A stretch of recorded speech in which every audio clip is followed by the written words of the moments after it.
Hi everyone, this is our channel, Meet the Real Story. Please like, share and subscribe. I adore detective adventures and solving puzzles that others can't. I'm crazy about this. I love challenges and mysteries. I'm Ramon. But my father's nickname for me is Megamind. I'm 14 years old, and I'm typically ranked number 1 in my class every year. I have become famous for solving riddles. Many comers have tried to unseat me, but all have failed. I love to examine minute details. But let me get on with telling you my story. One hot summer, we had just finished our exams at school and were going on summer break. So I organized a trip to the beach with my friends. Beach weather is amazing. Clear skies, cool ocean breezes, sand, and sun. Just amazing. One day, before my beach trip, my mother handed me a letter from my grandmother.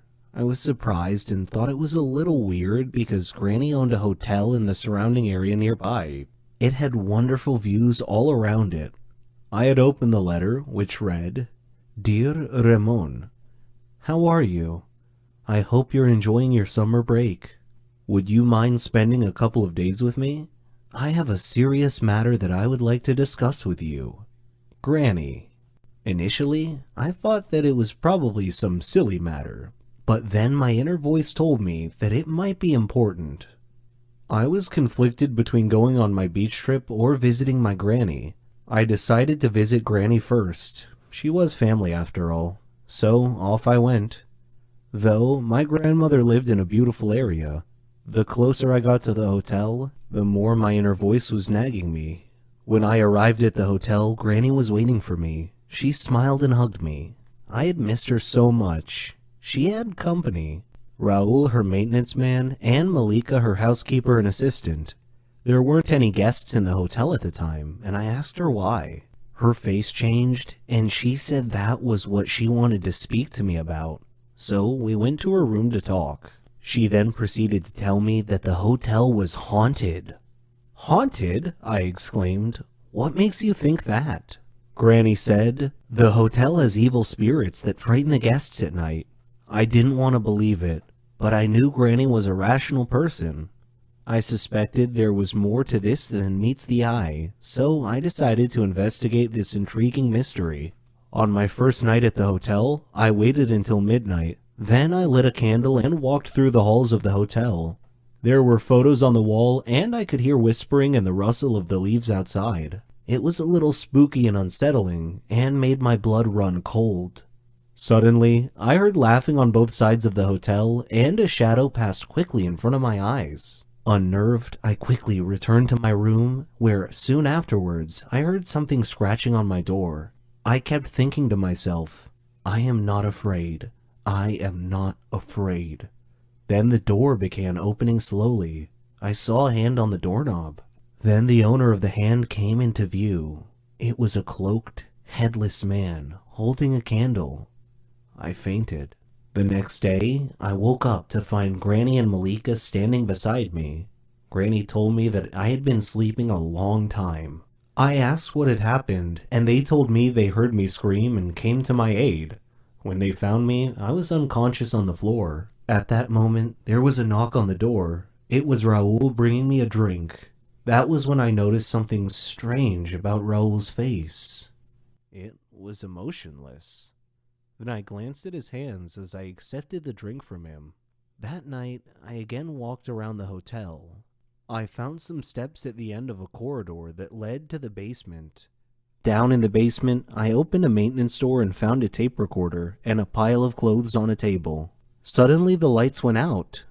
I was groping around in the dark and trying to find my way back when I heard the laughing again. Still, I continued stumbling ahead through the dark.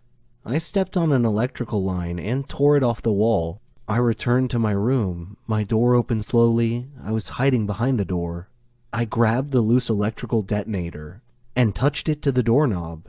It was live, and I heard a grunt from the owner of the hand on the other side of the door as he or she was shocked. And I heard him or her fall to the floor. It took me a while to find the electrical panel, but I managed to get the lights back on. When I did, I found Raul laying unconscious on the floor next to the doorknob that I had electrified. I called Granny and Malika down to the basement. Granny asked what had happened. I replied, "Granny, you really need to screen your employees better. Raul was your ghost." Granny looked shocked and asked me what made me think that. I explained that the hand on my drink today was the same hand I saw on the headless ghost that opened my hotel room door the night before. I also found tools, a tape recorder, and some ghost clothes down here in the basement. In addition, I found the earphones that had been placed around the hotel. Granny was shocked. Raul woke up about that time, and she grilled Raul. "Why are you scaring all my guests away, Raul?" He said, "This hotel used to belong to my family, but you bought it from my grandfather. Well, I wanted it back. Please forgive me." Malika said, "We have to call the police." But I said, "No, wait, I have an idea. Let's renovate and reopen the hotel with a new name. The Haunted Hotel. Our advertising slogan will be, spend a night in a haunted hotel." Raul can do his ghost thing with the whispers and the laughing. Why, he can even flicker the lights off and on at a random time once or twice a night just to give the hotel a spooky atmosphere. The idea proved to be a big hit. The haunted hotel attracted many tourists, and Granny's business prospered. I had a nice holiday and still managed to fit in my trip to the beach on my summer break.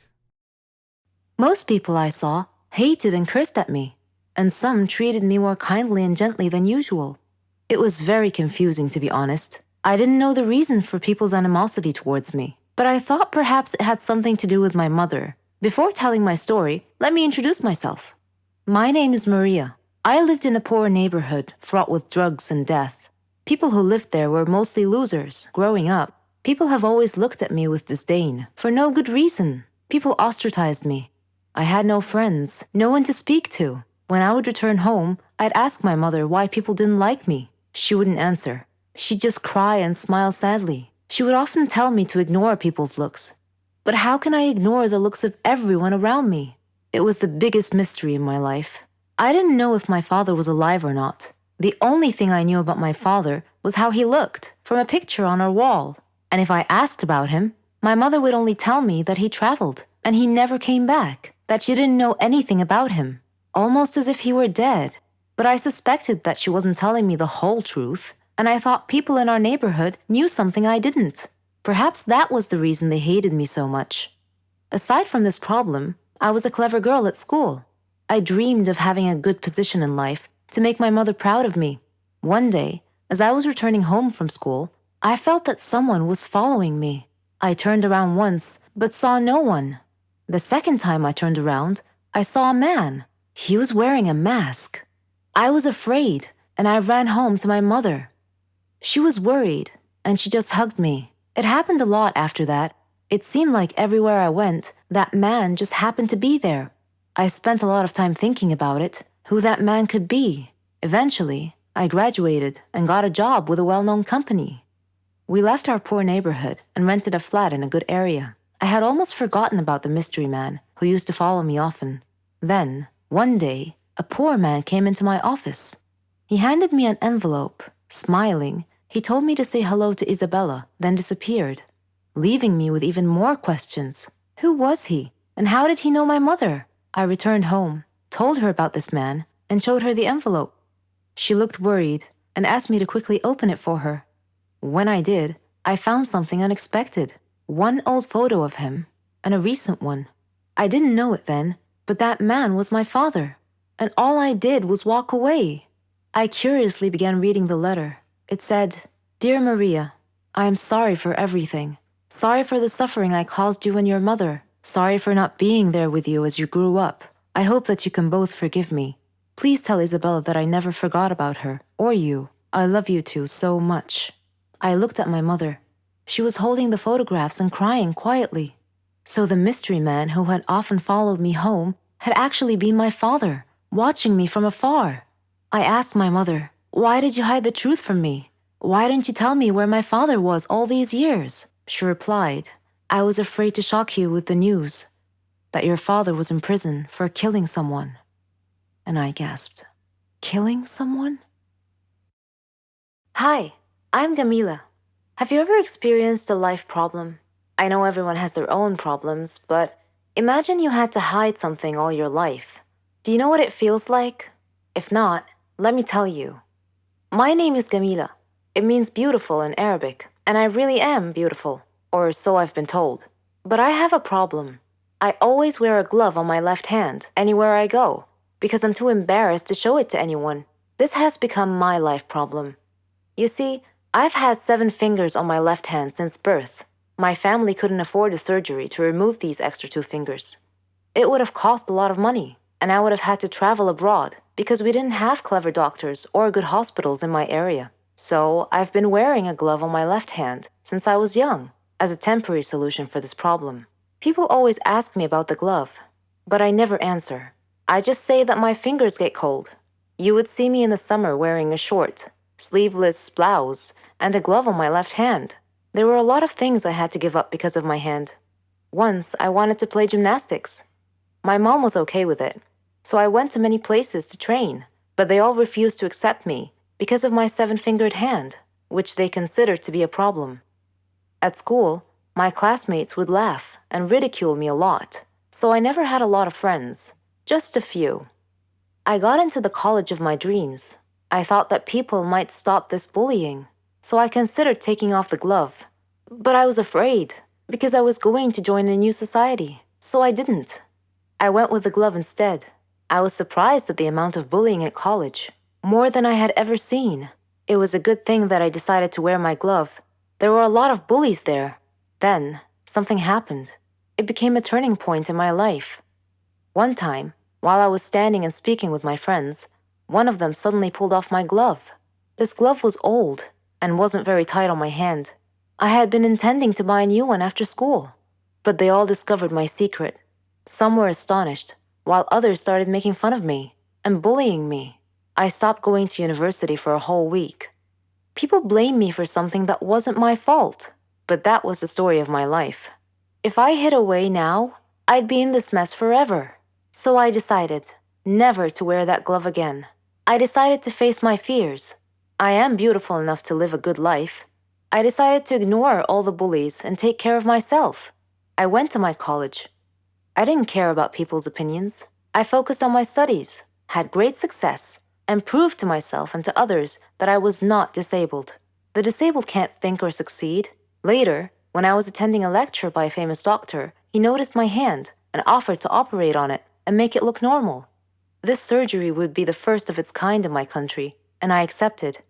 When I saw my hand after the surgery, I couldn't believe myself. Bullying can ruin people's lives, but as they say, no one can make you feel inferior without your consent. I don't really like Indian movies because the actors are always overreacting, and the movies are not logical at all. But this is just my personal opinion. However, I've discovered that there are stories stranger than Indian movies. Let me give you a real-life example. I'll tell you a story about a young woman named Samantha. Samantha was a beautiful girl with blonde hair and green eyes. She lived with her grandmother after her parents died in a horrible car accident. The whole country read about it. She had many friends, and all the neighbors liked her. They considered her the most beautiful girl in town. Many had proposed to her, but she didn't care much for them. One day, Samantha was walking alone down the street after visiting one of her friends. Suddenly, she had an eerie feeling that someone was following her. She began running and crying for help. Her follower began running and stopped her. He was an ugly man, pointing a knife in her direction. He asked her to hand over her purse. She threw it at him and made a run for it.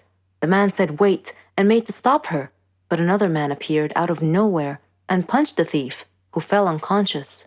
The brave and good Samaritan picked up Samantha's purse and handed it to her. He was very handsome, with green eyes, soft hair, and an amazing smile. He escorted her back home, and she felt that he was her knight in shining armor. She went inside and hugged her grandmother tight, who was a little surprised but smiled. Samantha was so happy that she gently pulled her grandmother to her feet and they whirled around and danced playfully.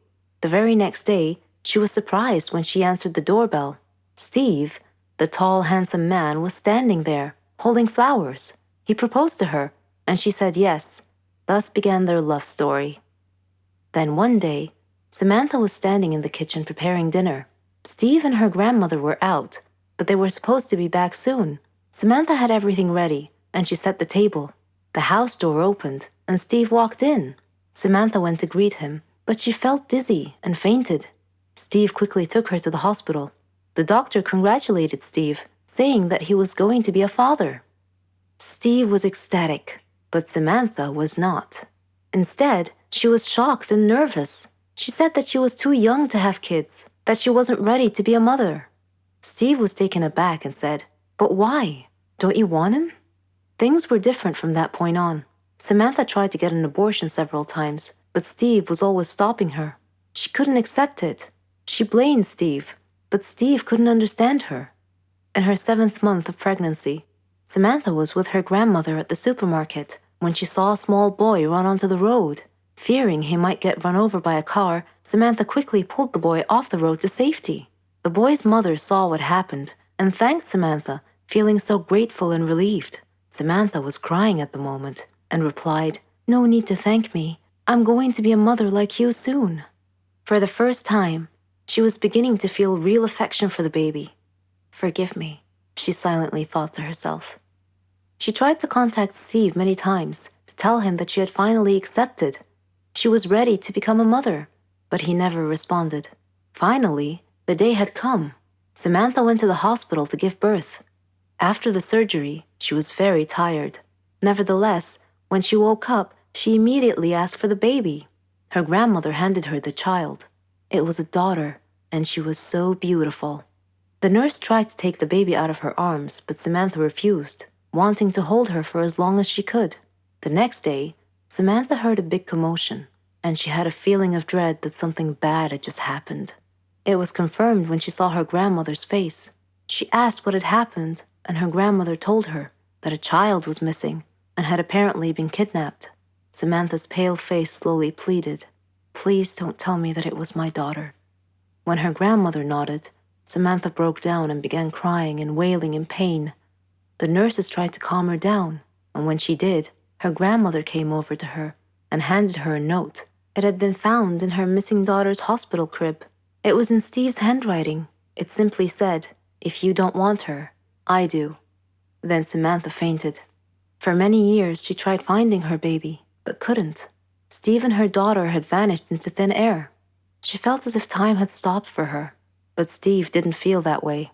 He raised their daughter into a beautiful young woman. He named her Margot. Whenever Margot asked about her mother, Steve would always tell her that her mother was dead, but he often told her stories about her mother and how much he had loved her. Margot's intuition, however, told her that her father wasn't being completely honest with her and that he was hiding some big dark secret. One day, Steve fell ill unexpectedly. He called Margot to him and told her that he was very sick and felt that he was going to die soon. He said that he wanted to reveal a secret that he had long kept from her, that her mother was actually alive, and that her name was Samantha. He told her that he had kidnapped her from the hospital at birth because her mother did not want a child. He regretted it and asked Margot to forgive him. He gave her Samantha's address, and soon after, he died. After his death, Margot decided to go looking for her mother. I am Margot, and I am now standing at my mother's address. At her front door, I cannot predict my mother's reaction when she answers the door and I introduce myself as her daughter, but I'm going to hug her and tell her that I've missed her for so long.